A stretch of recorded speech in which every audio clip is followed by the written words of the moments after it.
Hey Guruji, Shukrana Guruji. Um, I guess I'll start from the beginning. We were introduced to Guruji back in 2014. Um, Somebody invited us to their house, and we went. And I was pretty young, so I didn't really care. Like it was whatever.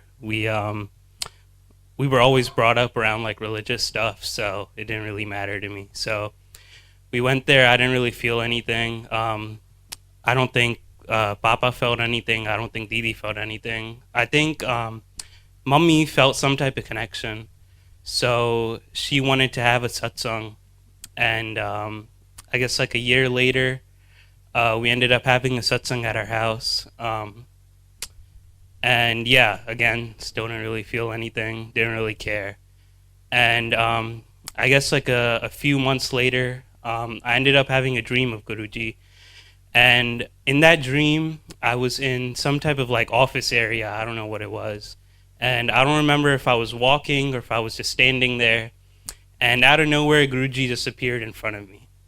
And he didn't say anything. He was just standing there. He was just staring at me, smiling. And for some reason, I got very scared. And I turned around and I ran. And I took a couple of steps, and then he appeared in front of me again. And same thing happened. And I got scared. I ran. I took a left. He was there. I ran. I took a right. He was there. And that just kept on happening. And eventually the dream ended. And initially, I didn't really understand like what that was, what that dream meant. But now looking back on it, I think what Guruji was trying to tell me was that he's always going to be there for me. And no matter what, like no matter how much I run from him, no matter like what happens, what path I go down in life, he's always going to be there for me. He's always going to bring me back to the right path. So I guess I'll go back a little bit before I was introduced to Guruji. And as a kid, I used to be very depressed. I was very suicidal.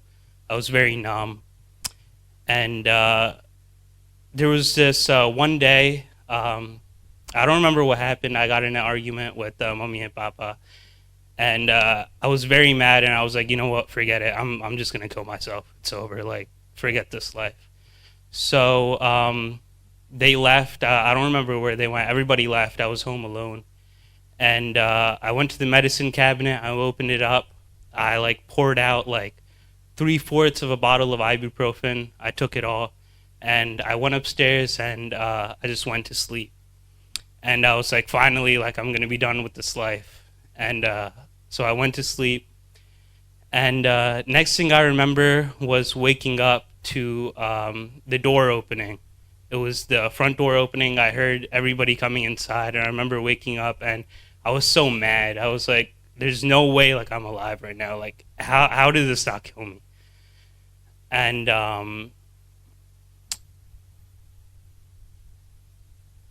just blanked out.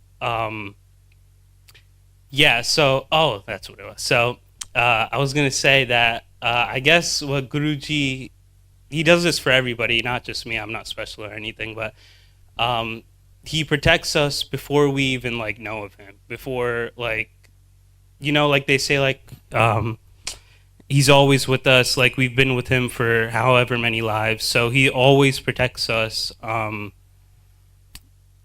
Even before like we know of him, even before of anything, he's always keeping us safe. So yeah, obviously I didn't die. I'm fine. Nothing happened to me. I just woke up and I was fine. And yeah, so I guess I'll fast forward a couple of years. So this is I guess a pretty big satsang. So I guess it was around sophomore year of high school. I started smoking. I I just started smoking with my friends, and eventually I ended up like getting my own. It's like a pen. It's like a e-vape type of thing, but it has weed in it. So I started smoking that.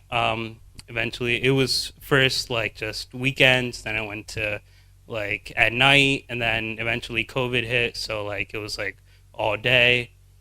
And then college came, and then it got even worse. I started smoking like actual, like, weed. And it started getting pretty bad. I would go to class high, I would do everything high. And yeah, it was pretty bad. And I also started becoming a pretty bad person. Like I didn't really care for people. I didn't really care for anything. And yeah, so I tried to quit a few times, quit for a few months, and then I'd start back up. And that was a pretty big battle for me. I wasn't able to let it go. But Guruji, like, he always gave me chances. He always helped me whenever, like, I was trying to quit. He always helped me through that. And eventually, it was around last year. Somebody very close to me died, and he hated when I used to smoke. He always knew when I would be high. He always, he hated it. So that was that really hit me, and I was like, yeah, I'm not gonna smoke anymore. I'm gonna stop. So yeah, it was a journey. There was always temptations, people around me, or like sometimes like I would just be walking and I would start getting that smell of somebody smoking nearby. I'd look around, nobody's smoking, but that smell is there.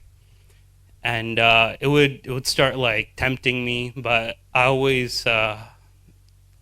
stood by my word. I never smoked. Now it's coming up on a year since I haven't smoked, and it's all thanks to Guruji. He's uh, he's the only one who's been able to help me get through that. And yeah, I guess that's it. Jai Guruji, Shukran.